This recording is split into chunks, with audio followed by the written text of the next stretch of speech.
So after 10 plus years of exploring every bandit den, forsworn camp and dungeon, my character just wants to sit back and unwind a little bit. And to me, there's no better place than the many homes in the lands of Skyrim. That got me thinking about what my favorite house in Skyrim is, and that is exactly why we are here today.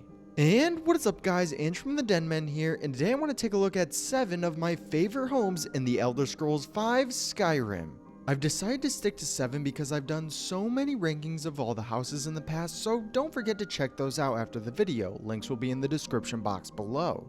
I'm curious to hear about your guys' favorite homes, so make sure you drop a comment about your favorite house, and don't forget to like the video if you enjoy this type of content. But with that being said, we have a lot to go over, so get comfy, grab that bottle of Hunting Brew mead, and let's get right into the video. First on our list, we have the Dwemer-themed home of Valindral Hall. What makes this one so unique is the overall aesthetic of the place. The Dwemer theming is next level compared to the others, and that is what makes this house so enjoyable. There is only one floor to Valindral Hall, but this doesn't lessen the design of it all because when you first walk in the entryway, it really sets the tone for the home and is the best in the game. When you walk up the stairs, you are greeted with a large room with a dining table in the center and a fire burning to the right.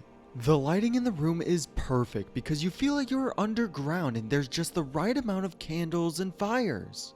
The first room on your left is where your alchemy table is, and the second room would be where the enchanting table lies, and these rooms are pretty similar except for the fact the enchanting table has weapon racks to customize the room in more ways. When you continue on past the large dining area, you are shown the main dining room with a fire burning in the middle, and above there are Dwemer pipes that continue the aesthetic of the hall. Step into the room on your right, and this is where your housecarl will sleep. The main bedroom is the room on the left of the dining room and is small in design but makes up for it with a wonderful aesthetic. Me personally, I think that Valindral Hall is one of the best designed homes and fits the theming of Markarth perfectly. This is definitely not a bad house at all, but there are some that I consider better, and that is why it lands at our number 7 spot. Next up at our number 6 spot, we have one for the mages out there with the Tower of Mirwatch. Found in the swamps of Morthal, the home is quite a mysterious one, but definitely one of the better ones out there. Starting off with the exterior, there isn't really much here, but I actually like this a lot. I especially like the location of Mirwatch because the swamps blend really well with the home, and the statue facing outwards is a great addition as well. If we head inside though, we are greeted with a circular room that is actually really well designed. One part I really enjoy is the center of it all with the chairs facing towards the middle and a fire pit just along the edge. If we take a look past this though, we have both the children's bed and master bedroom. This brings down Mirwatch a lot for me because it would have been really nice for them to get their own rooms with a teleporting door like we will see a little later on. I really wish they took the way of adding another teleporting door on the other side because it would have given it a nice symmetrical design to the home. All of the different banners and windows to Magnus are a good design for a mage theme home, but I would have also liked them to take it a step further by adding a few candlelight spell fountains to not only improve the lighting, but to lean even further into the theme of the house. Looking past the main area and heading into the gallery is where Mirwatch turns into a top tier location. For starters, the lighting is amazing. The aesthetic of a mage tower with spells being a big part of it makes it that much better, and the center area is a great design. They were able to add all of the crafting tables while also keeping it as a spacious area. I also really enjoy the little farming area because it is exactly what you would expect for someone looking to farm for alchemy ingredients. They were also able to add a staff enchanter on the right side, which fits the home really well. All of the different display cases and weapon racks are separated a good distance so as not to seem excessive. Overall, I really like the aesthetic of Mirwatch, and that is why we have it at our number 6 spot. Coming in at our number 5 spot, we have one for the vampires out there with Bloodchill Cavern. From the first time I entered Bloodchill Cavern, I can say that I didn't really find it that enjoyable, but since then, it has grown on me a lot. The home itself is built into the side of a mountain and really fits well with the vampiric theme to it all. The way you acquire this home is through a small quest called Guests for Dinner. Even though it is a short one, it is quite an enjoyable experience, so I won't spoil what happens. There is nothing really to look at outside of the cavern, but when you head inside, you are greeted with a large cave. This is quite an enjoyable view, with it giving you a good idea of what to expect inside the house. The waterfall, dark lighting, and enclosed area is great for those who are vampires, and this is just the beginning. Crossing the bridge, we are greeted with a patio area, and even though it could be better, it is still a great addition nonetheless. When we head through the door into the house itself, we have a wood cutting block to our left and an interior farm to our left as well. This is something that fits really well with the theme of a vampiric home, and it makes a lot of sense why it would be here and not in other places of the home. That being said though, it still feels shoehorned in, and I would have much rather liked it on the patio or across the bridge.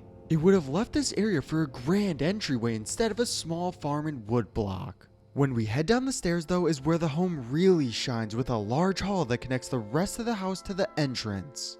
If we look on the first door to our left, we have the forge, which could be considered on the smaller side, but also a cell to hold a vampire's victims. Even though I think having the forge is a great addition, it feels like this room was given less attention compared to the others and could have been a little better than what we got. Heading back towards the grand hall and going into the first door on our right, we have a very spacious children's bedroom. This is definitely one of the better rooms. Not only is it one of the larger children's rooms we have gotten, there are also plenty of decorations to make it even better. It is one of the best rooms we have seen on our list so far, and is only the beginning because when we head through the second door on the left of the hall, we have the kitchen and dining area. This room is amazing. From all of the decorations to the lighting in the spacious area, it can't really get that much better when it comes to a dining area. I especially love the kitchen segment because it also doubles as a small bar for those who just want to unwind after a long adventure with a cold mug of Blackbriar mead. In the kitchen itself, there is an oven and cooking pot if anyone wanted to cook as well. I really enjoy this room, but it still gets better from here with our final room in the grand hall with the master bedroom. If this home couldn't get any better, we have a 2-floored master bedroom with plenty of decorations and even a staff enchanter. What really sets this home apart from the others is the fact that it takes the idea of a vampire home and turns it up a notch with being able to sleep in your own coffin, which is a neat touch.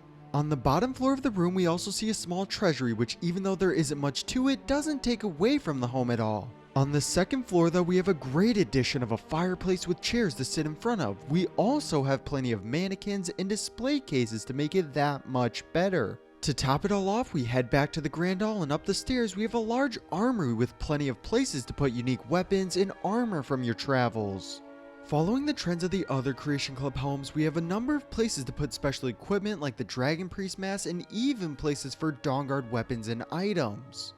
Overall, I really enjoy this home, but even though there's a lot to like about it, you have to take the good with the bad, and in my opinion, the rooms like the farm area bring it down just enough to have it at our 5 spot. Moving on, we get into the heart of the list, and there are some serious arguments for these at any spot remaining on the list, but for the sake of the video, we will continue on, starting with Shadowfoot Sanctum. For our thieves out there, this is designed for you in more ways than one. Not only is it found in the crime-ridden city of Riften, you will find this one in the Ratways near the Thieves Guild themselves. It's pretty simple to acquire Shadowfoot. All you have to do is have 7,500 gold and purchase it off of Vekel the man, who is the barkeep for the Ragged Flagon. It does come fully furnished just like some of the other houses on this list, so you know what you will be getting right from the start. What could be a controversial point for the home is the level of difficulty it takes to actually get to Shadowfoot compared to the others. It is housed in the Ratway, which is somewhat of a maze, so for newer players or people who don't know the Ratway yet, it could be a little difficult and time consuming at first. However, it does fit the theme of a hidden thieves den really well, so for those role-playing a thief in the night, this is the home for you. There's no true exterior, but when you first enter into Shadowfoot Sanctum, you will be met by a winding tunnel and water pouring into the house. This sets the initial tone for the home because any thief would not want unwanted travelers here, so the creepy vibe will steer them away pretty well. But when you continue on, you are met with some lavish designs like we will see a little later on. Continuing on though, we have a small crafting area with a little water area to continue the theme of Riften.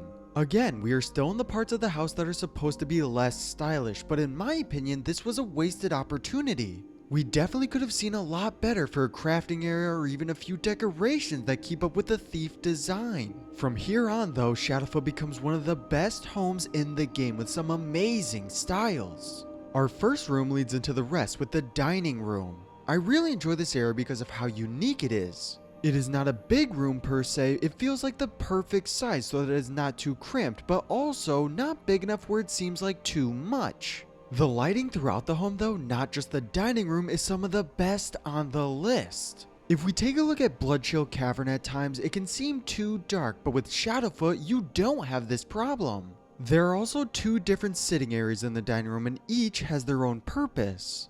Finally, the portraits on the wall around the house are a great design and I would like to see more of them throughout the others. The next area is the children's bedroom, and even though it might be a little small, it fits the overall aesthetic of the home really well. There isn't really much here that hasn't been said already, but the little decorations were a neat touch and gives it a step up on others out there. Moving on, we have the master bedroom, which is definitely one of the better ones we have seen. Again, it's just the little things like the carpet design or the plants lining the room, or even the uniquely styled chairs that make it just that much better. Our final main room is the bar/kitchen area, which is definitely a great addition. It is on the smaller side, but this is exactly what you would expect to have in a thief's home, and not to mention, it looks quite good. If this is all the home offered, then it would be a lot worse, but behind one of the cabinets, we have a trophy room that is one of the better ones. Not only does it fit the theme of the home well with the hidden treasure area, but it is also a really good design. It doubles as an alchemy and enchanting room as well, which brings it down a little bit because I would have liked to see separate rooms away from the treasury, but it still works nonetheless. All of the display and weapon racks are situated in good spots and bring up the home a lot in my opinion. I really enjoy the overall aesthetic of the home, and little things like adding a hidden cabinet or certain decorations make Shadowfoot's Sanctum a perfect place to play as a thief. There's no real bad design throughout the home, and it has a lot going for it as well, so that is why we have it at our number 4 spot. Our next ones I consider the best of the best, but to all of you, you might have a different list, so make sure to comment down below your top 3 homes in Skyrim. To begin with the bronze medal at our number 3 spot, we have the houses from the Hearthfire DLC. Since they can all be built the same way with slight differences in location and a unique build for each hold, I decided to put them all together into one spot. There are 3 of them found in the areas of Falkreath, Morthal, and Winterhold. What makes them so different is that they are buildable and can be customized in ways that the other houses lack. There's only one other house that has this specific building feature, and as you can tell, we haven't talked about it just yet. How the feature works is there are 3 specific additions for each wing alongside the Great Hall and entryway.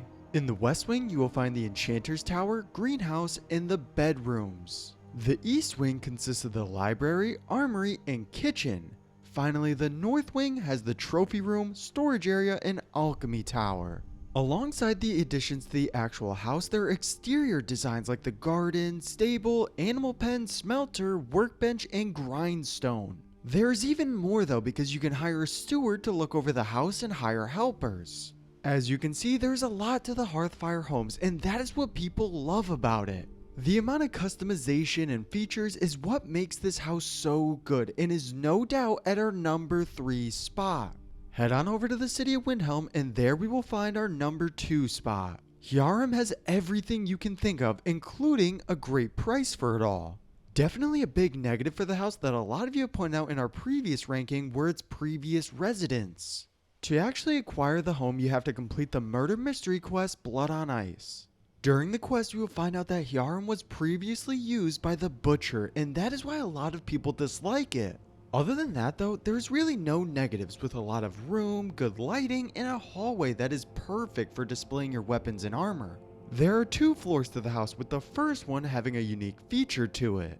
Behind a secret cabinet door, there will be a room that doubles as an alchemy and enchanting station. This part of the home is what really sets it apart from the rest, but even the theming of the whole house is really unique. The kitchen for Hyarim is something that we have not seen in a lot of the other homes, so that is also a major plus. Heading up to the second floor, you have the best representation of what a trophy room should be.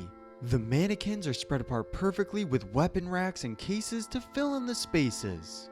It has the best viewing pleasure of any house in the game, and a lot of customizability on top of that. There are 2 other rooms in Hyarim. The one to the right is the second bedroom for your housecarl, which is standard for a second bedroom. The main bedroom, on the other hand, is large and decorated very well. Overall, this is a great house to have if you can get over the fact of what transpired here beforehand. This is probably where a lot of our lists will differ, but to me there are a lot of great features for Hyarim, and that is why it lands at our number 2 spot. And finally, at our number 1 spot, we have, in my opinion, the best home in Skyrim with Golden Hills Plantation. It wasn't an easy decision on which one would take the number 1 spot, but when you take a look at all Golden Hills has to offer, it becomes pretty clear that this was the best one out there. Just a little southeast of Rorikstead in the plains of Whiterun, you will find an abandoned farm with some dark secrets to uncover. There we will find a quest to acquire the home known as the Unquiet Dead, which does take a little time to do and is a really sad tale of what transpired here. To actually get the home, you will not have to purchase anything, but any future upgrades will require a certain amount of gold, which we will get back to that in just a second. There are actually 2 quests involved with Golden Hills, with the first being Unquiet Dead, but the second taking you through somewhat of a tutorial on all the different features of the home. You will follow it along planting crops, hiring a steward, and even recruiting farmhands. A steward is pretty similar to the ones from the Hearthfire DLC, which they will handle maintaining the plantation, upgrading the home, and purchasing any animals. Then we have the farmhands, which are a little more unique because the more you have, the more your production will increase. Essentially, Golden Hills doubles as both a player home and a business, where you'll be able to make money off of it, and it is great to see that you can hire your own farmhands to increase your profits. What makes it such a unique home is that it takes what we did in the Hearthfire DLC and adds on to that idea by being able to run your own farm. There are also a number of different upgrades for both the interior and exterior of the home. Starting with the outside, we have a lot of unique ones with the animal pens, stables, bunkhouses, apiaries, and a windmill. The animal pens let you house a few animals, from horses in the stables, cows, chickens, and even goats. This is a good variety, and I would expect nothing less from a creation that is all about farming. Then we have the farmhand bunkhouse, which, even though is a little small, is a nice addition to an already great player home. There isn't really much to the bunkhouse itself, but we do see a couple of decorations spread throughout, which is really good to see. It is meant to increase production from the farmhands, which is definitely a great feature for this creation. Our last 2 are the apiaries and windmill, which speaks for itself with being able to get bees and flour from the respective builds. We also get all of the crafting stations, and even though it has been a common theme through most of the homes, it is nonetheless good to see. There is also the option of adding exterior decorations, which will give your home a couple of planters and furnishing options to make it just that much better. Overall, I'd say the exterior design for Golden Hills is easily the best we have seen because of how much you are able to do with it. There are also plenty of decorations as well that make it a lot better than others, so that is definitely a plus in my opinion. The interior design, even though may not be as grand as one like the Dwemer Ruin of Nichu Anthems, does have a lot going for it that makes it so good. Just like with the exterior, you are able to upgrade it over time through purchasing them. From the furnishings for the house, you will be able to choose from a kitchen, dining area, alchemy and enchanting lab, loft, master bedroom, child's bedroom, library, and display room. You will come to find that all of these rooms are quite small and don't really cover that much space, but they do, however, look really well designed. The display area is a good example of this, with it being quite small but utilizing its space well. If we head up to the top floor, we have the master bedroom, which is a good example of what a farmhouse should look like. A couple of seating areas, a place for your ledger, and a nice bed after a long day's work. There is also a balcony, which, even though doesn't have much, is a good view of your home and the plains of Whiterun as a whole. Finally, we have the downstairs, which has both the enchanting and alchemy room. There is a second room down below, which in my opinion was a wasted opportunity because it's more of a storage at the time, but could have been used as a second main room. The Alchemy and Enchanting Lab, on the other hand, has some of my favorite features about these areas, with storage options, places for displaying gear, and the overall aesthetic of the place. I wouldn't say that the interior design of Golden Hills is what gives it its #1 rating. Instead, I really enjoy all of the features it has to offer, and of course, the exterior is next to none. Golden Hills might seem like your normal run-of-the-mill home at first, but when you take a look at all that it has to offer, there is no question that it deserves the #1 spot. All the houses in Skyrim have their own look to it, so at the end of the day, it comes down to personal preference on which one you like the best. These are just the ones that I find myself using time and time again across various playthroughs, and those that I just love altogether. These homes are a great way to relax and unwind after some long adventuring, and can really let you get creative with how you design them. All of the ones we have talked about today are very unique in their own way, with mage towers, thieves' dens, and Dwemer ruins. It is good to see so much diversity in the homes for Skyrim, and with it being such a harsh environment, they are a great way to bring a little comfort to these lands. But that is all for me now though, guys. If you enjoyed the video, make sure to leave a like and subscribe. Comment any videos you want to see in the future, and I'll see you all next time.